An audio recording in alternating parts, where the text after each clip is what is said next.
আসসালামু আলাইকুম। আজকে কথা বলবো যে তীব্র গরমে আমরা কী করব বা হিট স্ট্রোক কীভাবে প্রিভেন্ট করব।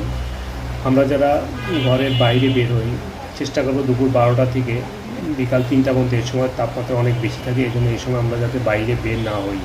যদি কোনো কারণে অতীব প্রয়োজনে আমরা বাইরে বের হই, তবে এই সময় আমরা সানগ্লাস এবং ছাতা ব্যবহার করব। এই সময় আমরা বেশি বেশি পরিমাণে পানি পান করব।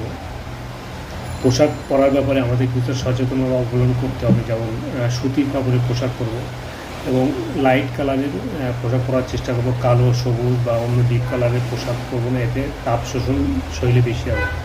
যারা জিম করে বা ফিজিক্যাল এক্সারসাইজ করে এই পিক টাইমে, যেমন দুপুর 12টা থেকে 3টার মধ্যে, এই সময় আমরা এগুলো অ্যাভয়েড করার চেষ্টা করব। চা, কফি, সোডা, কোল্ড ড্রিঙ্কস এগুলো আমরা না খাওয়ার চেষ্টা করব, কারণ এগুলো শরীর থেকে আরও পানি বের করে দেয়। যদি আমাদের কোনো